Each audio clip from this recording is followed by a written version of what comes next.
Hello, everyone. My name is Jordyn Smith, and I am the voice and the astrologer for this YouTube channel, Nonconformist Conscience. Today is July 7th, 2025, and I am going to get into your weekly forecast. I am going to just really concentrate on Uranus entering into the sign of Gemini, which it is doing today. And then we also have on the 13th, Saturn stationing retrograde, and that is going to be 137 days that it stays um, in a retrograde cycle.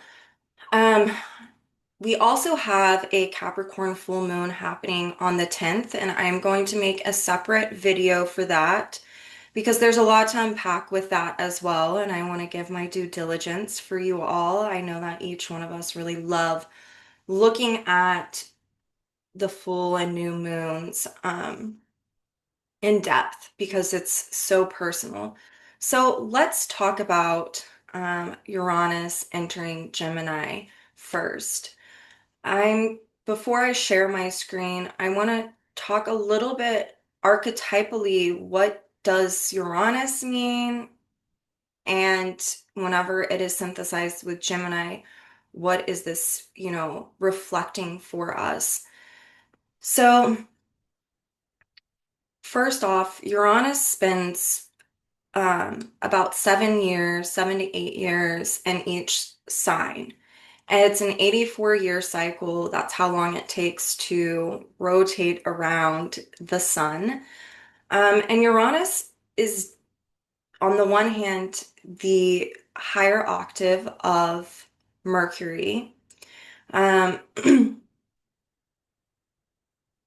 and on the other hand, it's also this really potent outer planet that speaks to rebellion, revolution, liberation. It's, where we can really accelerate our evolutionary growth through liberating from where we've over-identified with different types of conditioning, which is a Saturnian dynamic. Um, and when we're thinking about it being the higher octave of Gemini, it's because this is where, you know, we bring objectivity to our thinking, to where we can really see things outside of the box and not Gemini, Mercury, excuse me, but it's where we can see outside of the box instead of staying within our subjective mercurial reality. Okay.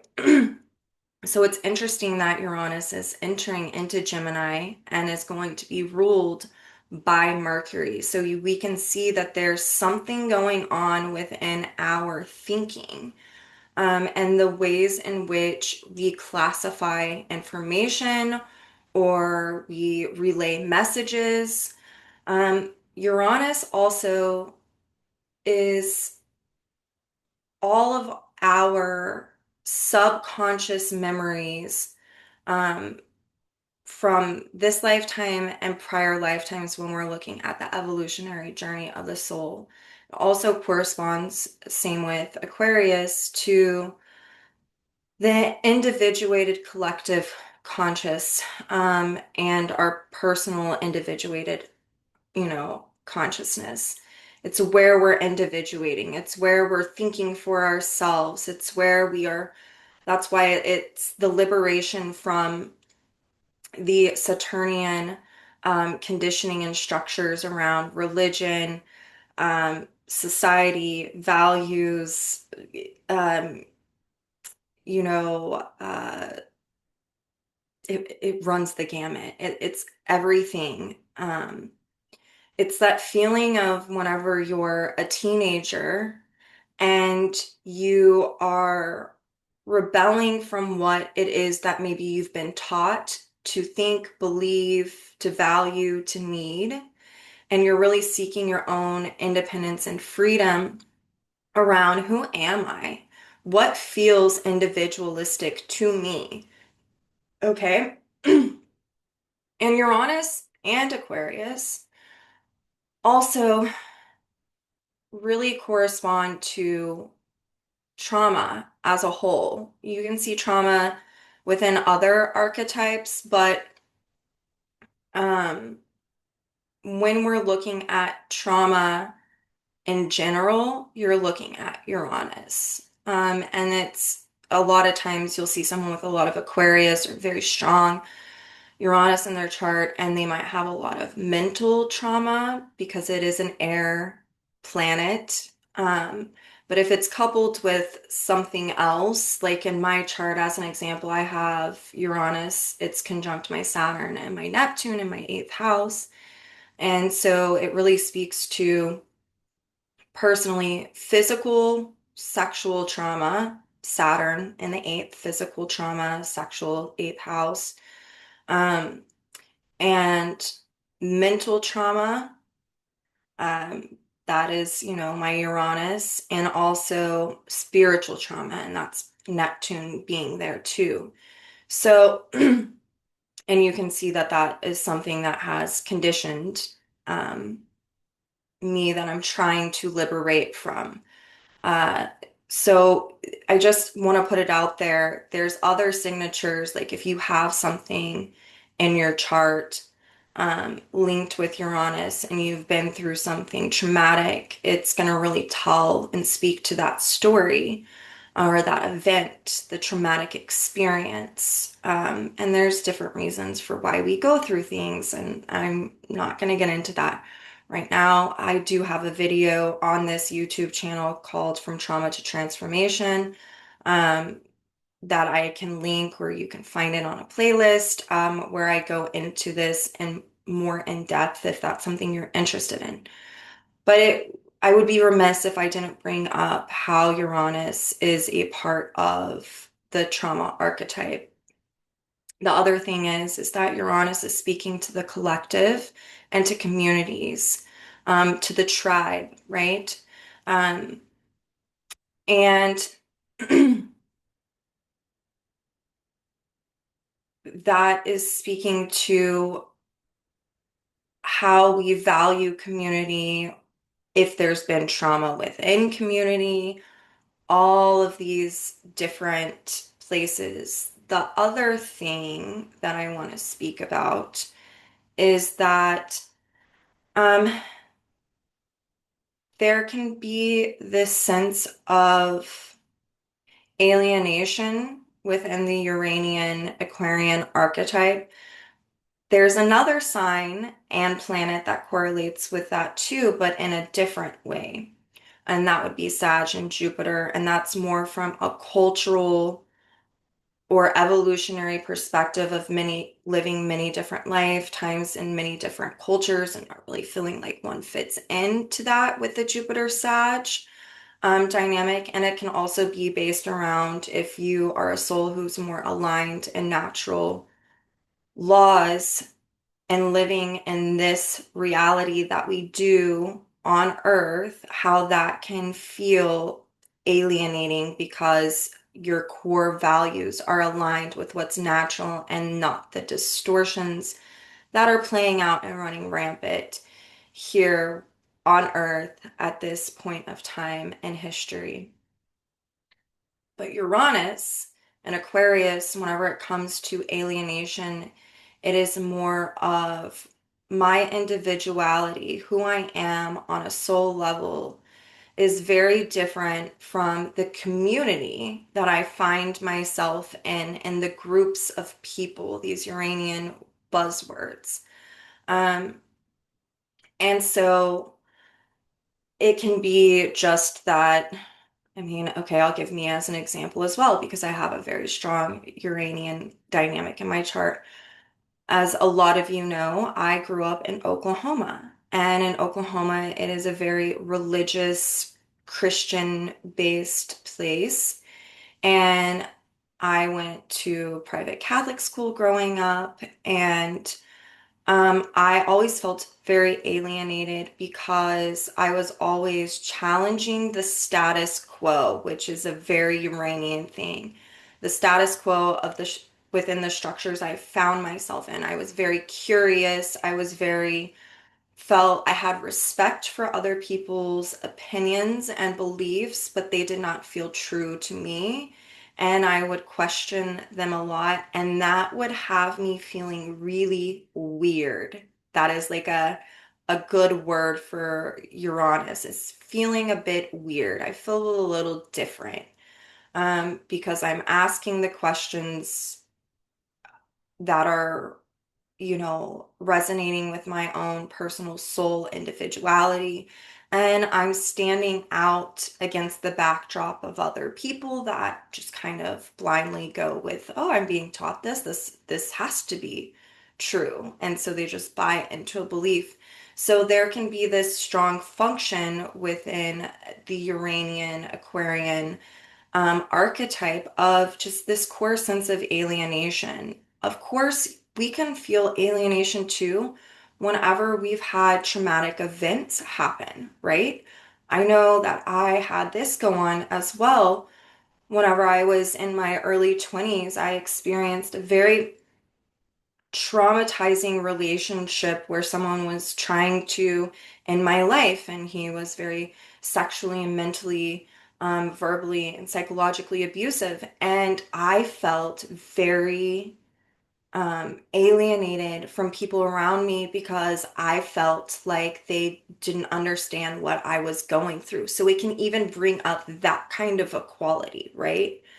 And that's where community comes in. And whenever we individuate, eventually, when we're living life in an authentic way that is in touch with our own individuality on a soul level, then we start to attract other people who are of like mind, who we can have a community where we feel like we resonate, where there's a core sense of values that are outside of the status quo of what we might have known before.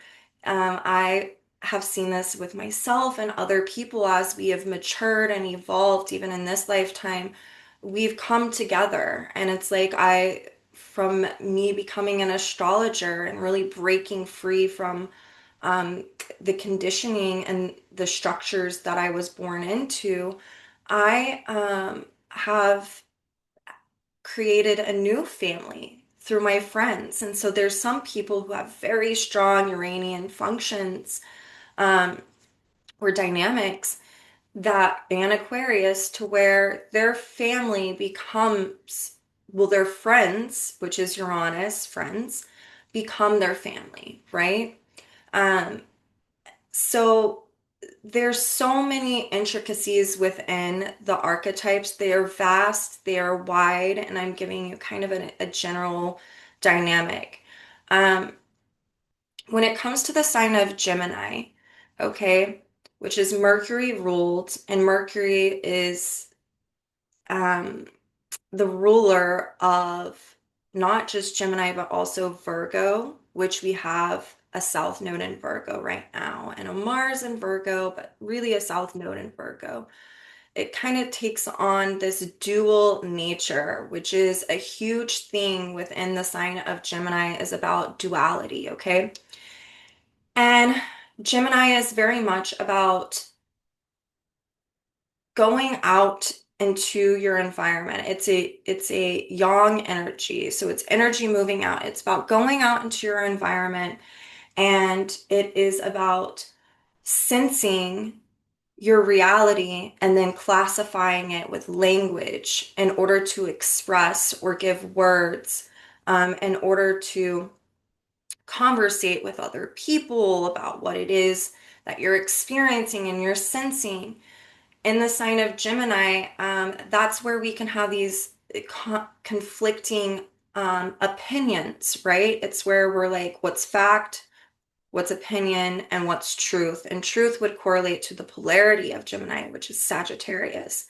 Um, so, or untruths. But in the sign of Gemini, there's this need for security through understanding our reality and how to communicate what's going on within the structures of our reality through the sensing and taking in of information. Gemini is also the messenger. We have great people in history who have strong Gemini functions that have um, amazing oracular skills, right? One of them that comes to mind is Martin Luther King.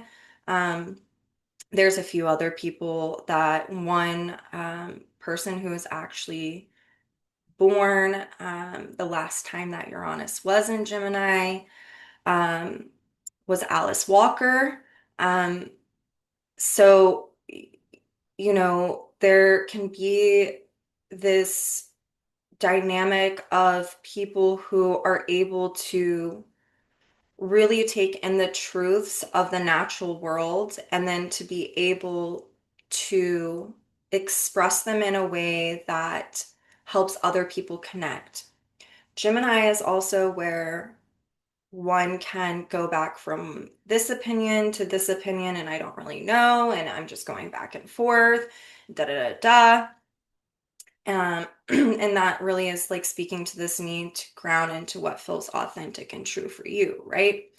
Um, it's also where, you're dealing with the left hemisphere of the mind, of the brain.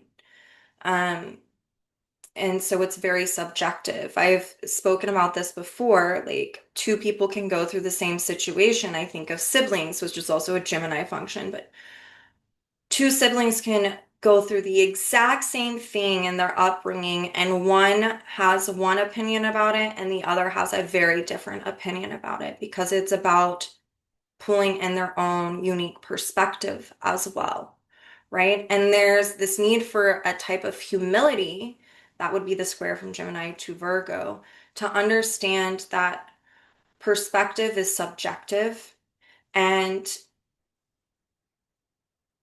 we can't be so over identified with our own perspective to where we don't have the humility to open our hearts and our minds to other people's perspectives. What's true for me might not be true for you. And that's okay. And that's where I always use that expression, there's more than one way to get to Denny's. And that's really reflecting the polarity of Gemini, which is Sag, and that is the law of relativity. Okay.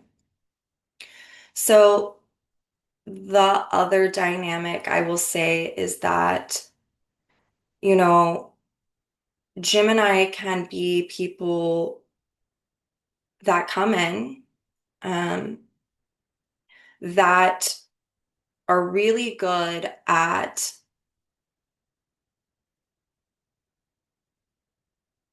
speaking to things as if they are truth when in fact they are lies. All right. Um, a great example of this would be, you know, um, we have our president in office who has Uranus and Gemini right now. That's in his natal chart. Um, there's lots of things going on in that natal chart, but that's just there's this duplicitousness, right? That can correspond with the archetype of Gemini. And really, what that is referring to is I'm going to be and portray myself this way, but on an internal level, I know that my values, they do not align with how I am portraying myself, right? And that's where deception and lies can come up. For some people, duplicitousness happens because of the trauma of prior lifetimes of being one's individual self. And so that's another dynamic that a soul might need to work through. I see lots of clients who end up come to see me because they are realizing that how they are living their lives and how they are appearing does not match with their authenticity. And it's something that a lot of us go through. It's just there can be a darker component of duplicitousness, and then there can be more of one that's based around self-preservation. Okay, and I want to be really clear about that. So let's get into this transit now that I have kind of talked about Uranus and Gemini. When these two are synthesized together, there's this need for liberation from old constructs of within the mind, okay? Old types of thinking. Paying attention on personal levels, like what are you thinking about yourself? How do you talk to yourself internally? Like, how are you communicating? Is it positive or is it negative? Um, it's also where we're needing to liberate from how we have classified reality, and we're needing to revolutionize it and to individuate it and to, um, as evolution proceeds, what once was correct in the past cannot be, sometimes is not correct in this point in time, right? That's how evolution goes. We can think about this in a multitude of ways. I'm going to give you some great examples about whenever Uranus was in Gemini in the past to really demonstrate this. But it's also, you know, um, this time of, in the collective,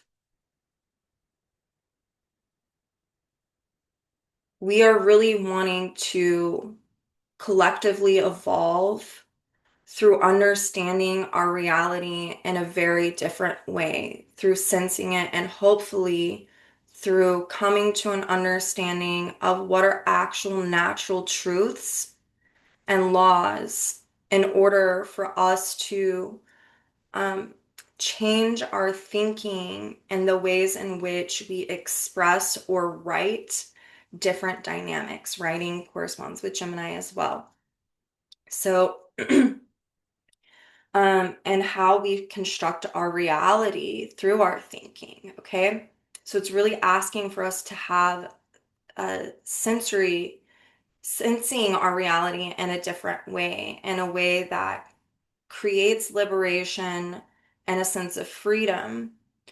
Um, but it also helps the collective to evolve further. Okay. Last thing I do want to say is that Gemini corresponds to short journeys, right? Whereas Sag corresponds to long journeys. So with Uranus and Gemini, one thing that we can see and we're already seeing is that what is supposed to be a short journey for certain people who are being deported or this or that are becoming these long journeys. And we're also seeing people like myself who are moving from where they have known home to be. This is also kind of the Jupiter and Cancer dynamic going on. And really wanting to live somewhere else that feels more authentic and in resonance with their values, um, for their family, for themselves, and having a sense of community. All right. Um, so let's really get into some of the nitty-gritty whenever it comes to this transit. So I'm going to share my screen with you really quickly so that way you can see this. So here are some key dates. It enters Gemini on July 7th, 2024, which is today. On September 6th, 2025, it's going to enter its 150-day retrograde cycle at 1 degrees and 27 minutes of Gemini. Then throughout this cycle, in November 7th of 2025, it's going to re-enter Taurus. And this is fascinating because Venus is going to be in Scorpio at this time. Uranus rules Pluto, and Venus is going to be ruled by Pluto. And so Venus is going to be in Scorpio at 1 degree and 26 minutes, and Venus and Pluto are going to be squaring each other. Um, I will totally get to this transit whenever it comes up, but I want you to keep that in mind. Other thing I didn't put on here is that up until 2029, Uranus and Pluto are going to be doing a dance within each other, and they are going to be trining each other during this time period, okay? So I want you to keep that in mind as well. So, okay, November 7th, it re-enters Taurus. Then on February 3rd, 2026, Uranus is going to station direct at 27 degrees and 27 minutes of Taurus. And it's not going to be until April 25th of 2026 whenever it re-enters Gemini and stays there until May 22nd of 2033. This is that 7-year cycle in a sign, equaling 84 years to complete a revolution around the sun. So there are some older people who are going to be experiencing their Uranus return.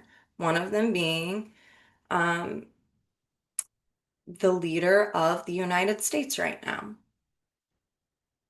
So this is going to really help you all understand some more of the core dynamics that happen whenever Uranus has been in Gemini. Astrology is a science of observation and correlation, and luckily we have history that helps us look back at these cycles.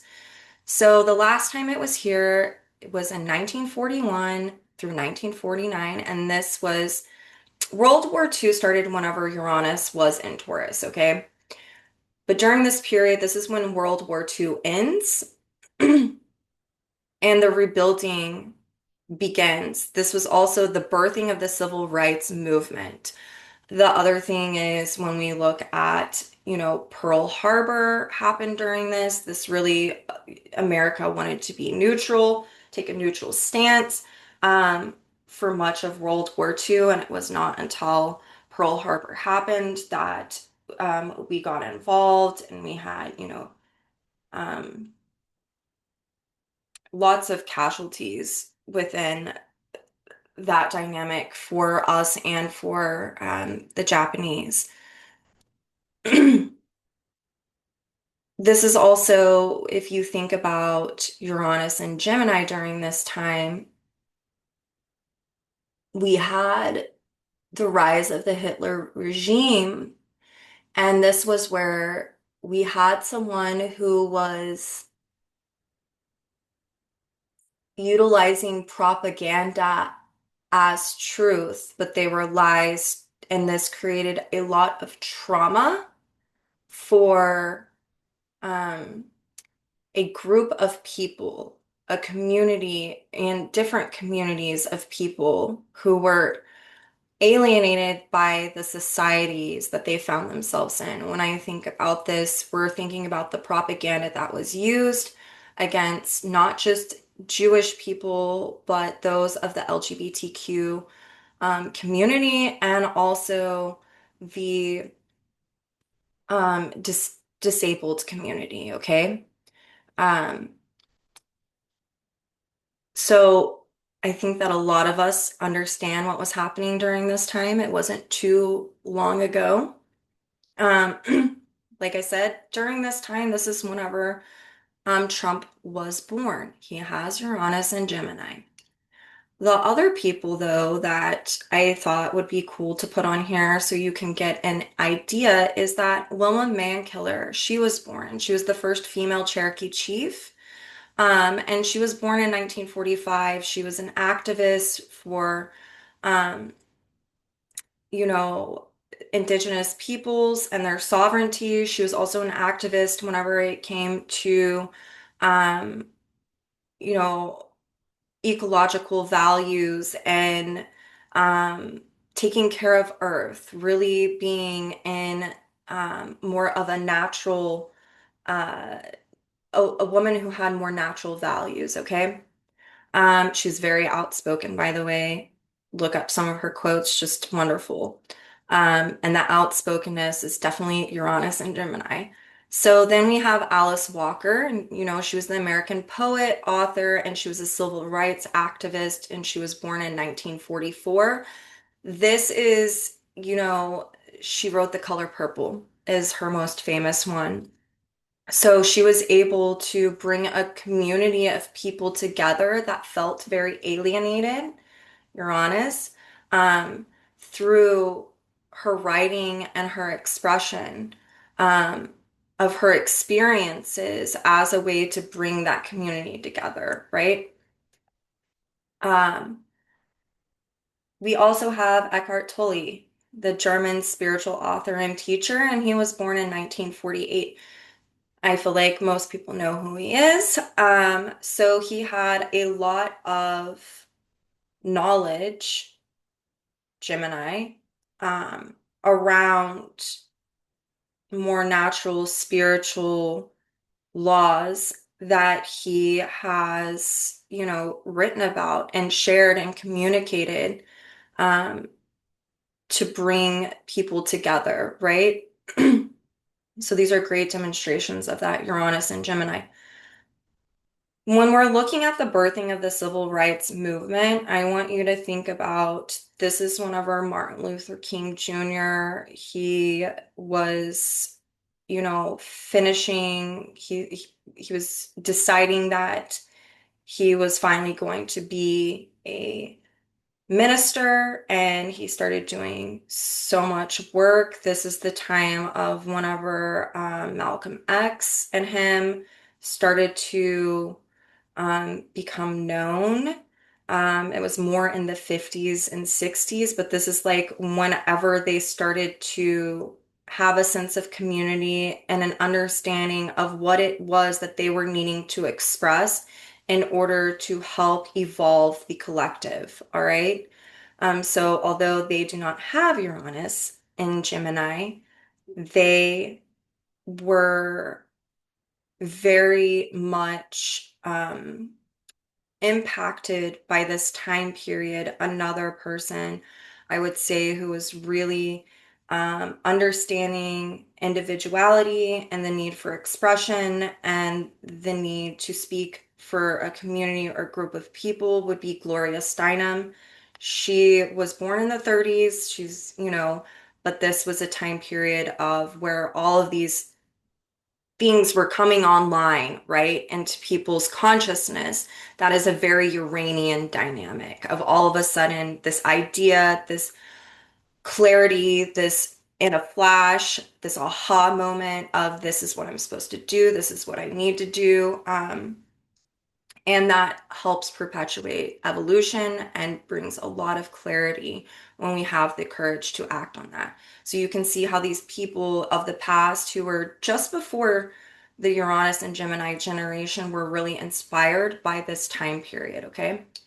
Um, through their own life experiences that were happening during this time. Like when I think of Martin Luther King Jr. and Malcolm X, what they were going through and what they had experienced, um, you know, it really started to light a fire under their ass and they started to be very communicative about it. Same with Gloria Steinem. And if you look at the transits of Uranus and Gemini during this time to their chart, it's eye-popping. So the next thing that I want to get to is in 1859 through 1866. This is when the American Civil War happened. We're going back in time here. So during this time, Abraham Lincoln was elected. This is when the Confederacy was established. This is when the Civil War at Fort Sumter starts. Oop, I kind of froze. So this is when the Confederacy was established. This is when the Civil War at Fort Sumter starts. This is also when Lincoln issues the Emancipation Proclamation, right? And the whole Civil War was really about two groups of people that were divided, Uranus and Gemini, Some wanted to keep um, people enslaved for their own means, and other people understood the natural law that was a distortion of it, and that all people should be liberated and free. And so then we have Lincoln assassinated, and Andrew Jackson becomes the president, and eventually the Civil War ends. And then we have the 13th Amendment. It is ratified, abolishing, slavery. Um, so you can think of Uranus, it plants seeds that sometimes we don't understand how far and wide they can reach. It's Uranus almost takes on a life of its own. There was this division of people, one that wanted things to remain the same, which is very Uranian and Aquarius, and others who wanted to evolve the collective and whenever it corresponded to what was natural and based in inclusion, which is a Uranus function, inclusion. Okay. So some other notable mentions are this is when we had the Civil Rights Act of 1866. This is also when the KKK was founded. We also had the Pacific Railway Act, railways, that is Gemini. And we also had the National Banking Act in 1863 and 1864. So, the transferring of money. These are all very Uranian and Gemini functions. So I want you to keep that in mind. And then when we go back even further, 1774 to 1782, this is when the American Revolution or the Revolutionary War of Independence happens. And this happened right after the Boston Tea Party. So then we get the coercive acts, and this is the response to the Boston Tea Party. This is like eliminated Massachusetts charter of government and allowed the crown to have what I would call their own due process in England, right? So they were almost untouchable here. This is also where I didn't put this on here. We had the Intolerable Act. So they were trying to take away um, people's rights to arm themselves. Britain was because they didn't want a fight to happen, right? They wanted to keep ruling over people. And this is whenever you start to see a group of people fight back. Like, no, you're not going to oppress us. You're not going to do this, to do that. And so there's this massive amount of community coming together, and there's the dual sides, right? One side wants it to always be how it was, and the other side is saying there needs to be liberation and evolution and freedom, right? So then there's also the Quartering Act. And this is when the British troops could be quartered in any occupied dwelling. Um, so this was like, this was this time, this is kind of out of order, but this is whenever, you know, um, because of Bunker Hill, martial law went into effect, and really Americans resisted because it was like, people here who do not stand for our values are coming in, and through the Quartering Act, they're being able to come into our home and take over, even though it's occupied. This is our home. We built it. These are our things, our food, our land, and you have no right. And so there was a mass resistance. And so the colonies, they organized a protest, and they established the first Continental Congress, and they elected their own officials so that they could meet in Philadelphia, um, you know, and have the Continental congressional hearing go on. Um, so this is really whenever people were coming together and they were finding solutions because the government that was overseeing them was not rooted in their values. And so instead of relying on that government, they were trying to break free, and they were taking action through their own resistance and through coming together and creating their own Congress and elected officials. Right after this, this is when George Washington was elected commander in chief. We know that he had a huge part in the American Revolution.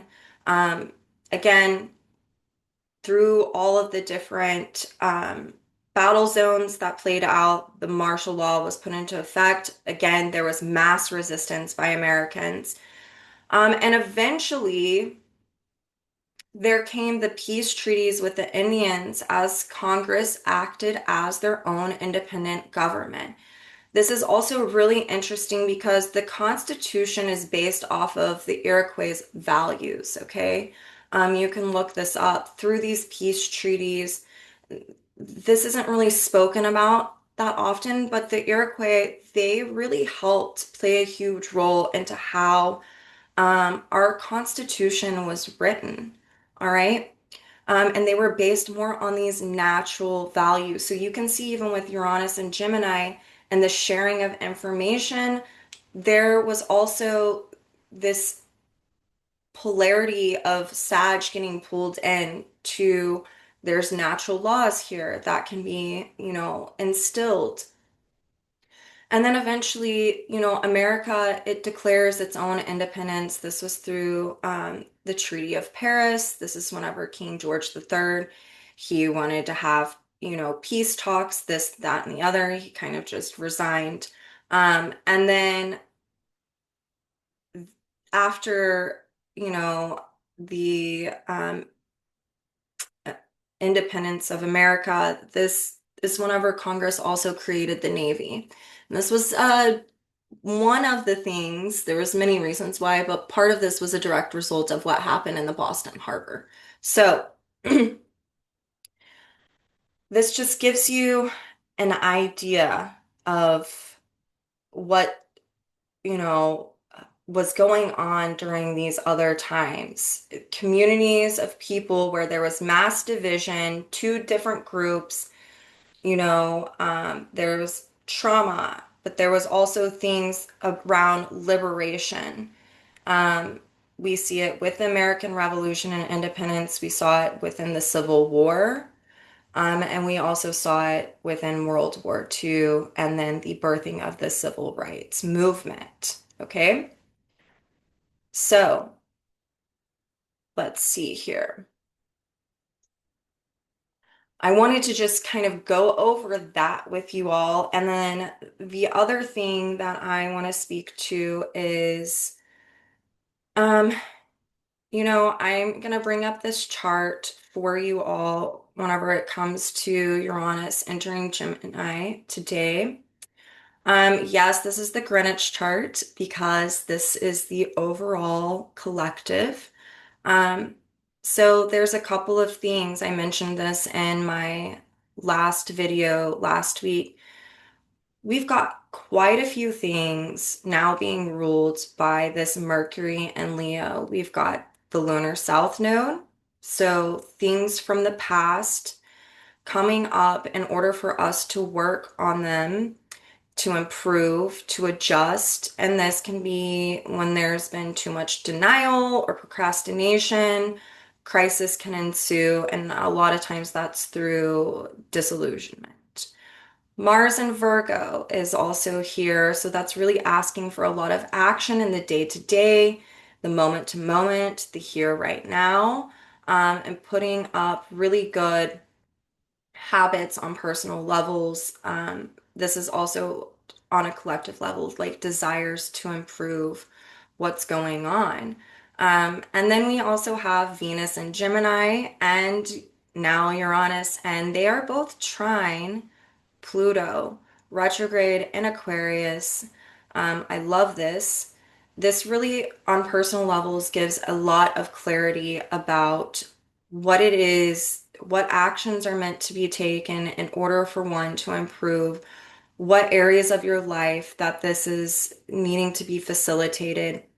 And with Mercury and Leo here, I really love that. I talked about this last week. We're in the pre-shadow period of the retrograde that starts on the 17th. And so whatever is coming into your consciousness, even like all of a sudden you're honest, like these flashes of insight, or a memory is recovered, or an idea is sparked.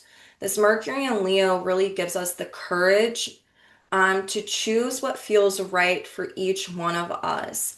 This is also this energy that's asking for us to make these improvements, this pulling in the Virgo that's ruled by this Mercury, that is where we can really show ourselves love and dignity. Okay. The Pluto trining Uranus and Venus is where we can have this clarity about what needs to be removed, what needs to be liberated from, where the type of thinking is really bogging us down, holding us down.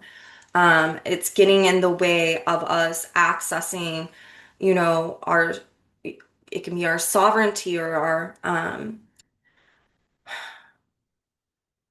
the ways in which we want to express ourselves, or the ways in which we feel like we can survive. This is also where we can have these conversations with other people who all of a sudden bring something to the table and help spark something, and all of a sudden we feel like there's a liberation. It's this time period where we can really be meeting our community, where maybe we felt like I don't really fit in over here anymore. And so now I'm having to take action to put myself out there. And as you do, you meet new people, where you can really feel and sense whether or not it feels true and it fits in with your values, right? This is also a time period where collectively it can be frustrating. Crisis keeps happening. Why are people being apathetic? There's so much exclusion. There's so much trauma going on through the divisions, through these values where people are over-identified with them, and they're thinking and what they're saying, and how it's the frustration of these actions are not aligning with, you know, what they're saying. And this, I just want to say, it all serves a function and a purpose, because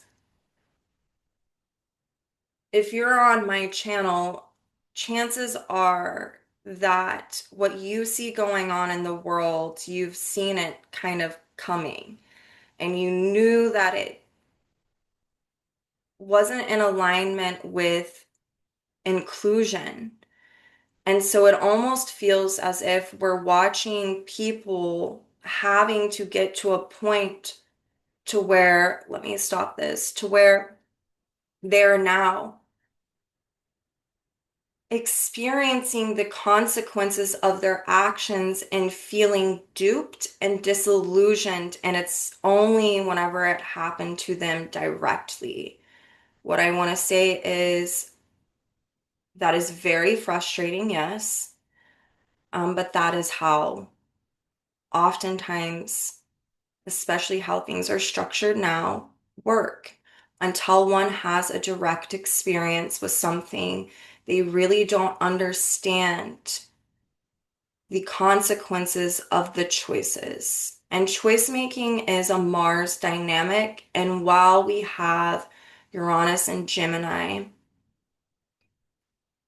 um, and Mars in the co-ruling sign of Mercury, Virgo, both ruled by Mercury, there are a lot of choices that are wanting to be made in order for improvement. This is also seen with that South Node in Virgo. We are revisiting something on a collective level for humanity, Uranus, Aquarius, in order to improve, to make new choices. And so there can be this division that we see really rise. Um, during this time. And so, on personal levels, it's more about what action do you want to take? Where are you feeling called? What idea, what inner Uranian drumbeat keeps saying, you need to do this, you need to do this, you need to do this? What is being called from within you to do? And it can be very little or it could be very large. It doesn't matter. Um, each one of us are here during this time for a specific reason. Um, and so humans are creatures of habit. And I don't know how crisis-inducing things are going to have to get in order for people to come together more as community and decide to do something different. And it can be, like I said, very frustrating knowing certain things were not great choices and you didn't make that choice, but now we're each having to deal with the consequences of other people's actions. This is teaching us collectively an evolutionary lesson, right? Which is to not be so divisive, um, to have compassion, but also to take a stand. And unfortunately, before there can be a kumbaya, which I don't know if there's ever going to be one, quite frankly, um, there's going to be a lot of division. And it's going to take more people being directly impacted and experiencing the consequences of their own actions and seeing how it plays out before there is more people coming together in community. We're seeing a lot of it happen right now, but it will intensify underneath all of this. When we're looking at the collective dynamic with Mercury and Leo ruling all of these planets, Uranus, Venus, Mars, the lunar south node, that Mercury and Leo can be where we are seeing these people who are exclusionary really come out of the woodwork and start to try to create more of a division, getting people on their side, right? Trying to plant these seeds where people feel conflicted and they're wanting to go back and forth, very Uranus and Gemini, Venus and Gemini. And take a deep breath, okay? So, as the weeks unfold, I will get more into this transit. Um, I feel like this is a great foundation. The last thing I want to touch on for this video is on the 13th, Saturn is going to retrograde. It's starting its retrograde cycle in the sign of Aries at 1 degrees and 56 minutes. Um, It's ruled by that Mars that will be at 14 degrees and 54 minutes of Virgo. So this is a 137-day retrograde cycle. Okay. So on September 1st of this year, Saturn is going to retrograde back um, into the sign of Pisces. And at that point in time, Neptune is still going to be in Aries. It's obviously already retrograde. And it will be at 1 degrees and 21 minutes of Aries on that September 1st date. Saturn is going to station direct on November 27th at 25 degrees and 9 minutes Pisces. And then it will not re-enter Aries until February 13th of 2026, where it will be there until it moves out of, Aries and into Taurus. Um, so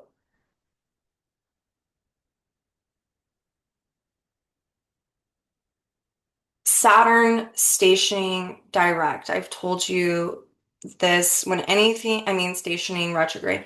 Anytime something stations before it retrogrades, um, which is like the day to 2 days leading up to the actual retrograde, it's like this intensification on this is what you're working with here. So Saturn and Aries, um, can really bring up these Saturnian dynamics of our sense of authority mixed with Leo, Aries, our sense of leadership and autonomy.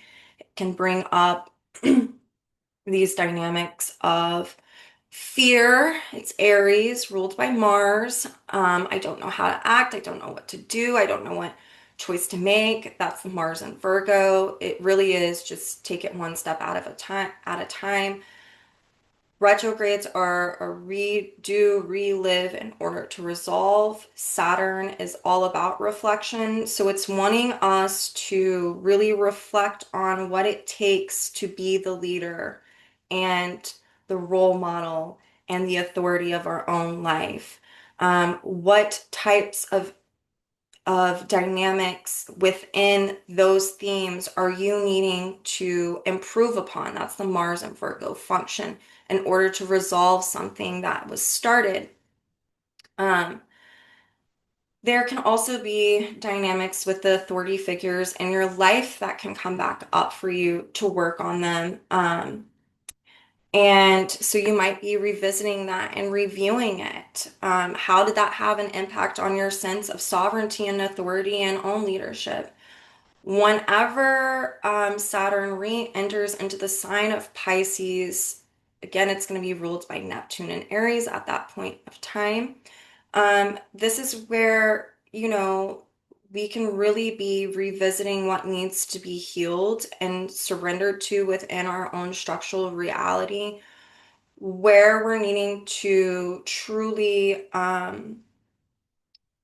dissolve these old constructs and structures within our consciousness, and to Neptune and Aries to have the courage to do so. So it's giving us an opportunity to do this at that time.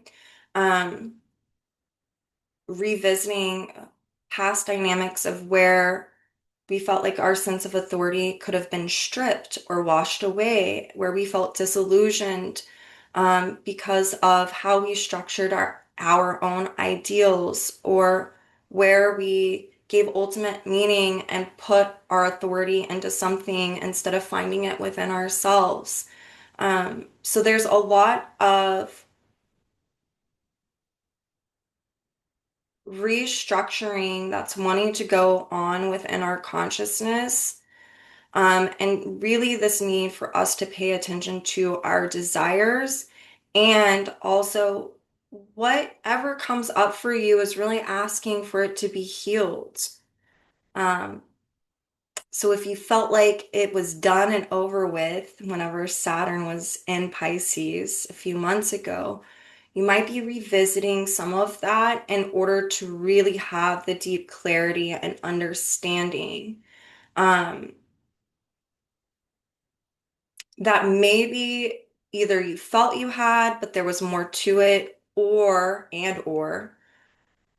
you were like, am I ever gonna know why? Like, this is a time where that the understanding can be had. And so, yes, it can be this revisiting of values, needs, beliefs, conditioning, authority, your authority versus their authority. If you felt oppressed. Um, I know, there are things that I went through this past year where I could not deny the actual truth of the reality. That is a Saturn and Pisces statement, by the way, of what was occurring. And whenever I didn't deny Virgo that anymore, I was able to heal a lot, but that is a process. So there are things that you might have grief around that could come up for you during this retrograde time, to gain deeper clarity, to surrender, to acknowledge the actual reality, the truth. Um, and then that's going to help spark more improvement through revisiting that. So this is this week, except for the Capricorn full moon happening on the 10th. I will be putting that out before the 10th. I will probably put it out tomorrow, um, either tomorrow or the 9th. And I hope that this was helpful. Um, as the weeks go on, like I said, I'll get more into this, but I wanted to lay a good foundation for what is happening presently. Um, just pay attention to what seeds are planted into your consciousness right now is like I know that that's what I am paying attention to. Like I said, Uranus is a seed planter. It's also this dynamic of, I've talked about it before, the Uranian drumbeat. It's like through our individuated unconscious, the soul like emits a signal. A signal would be Uranus. And through, what comes into our actual consciousness from our subconsciousness, like man, I really want to do this. I need to do this. Once it becomes louder and louder and repetitive out of nowhere, that is the Uranian drumbeat that where you need to lean into that curve, right? Um, so pay attention. And I will see you all soon, and I hope you have a lovely week. And again, I hope this was helpful.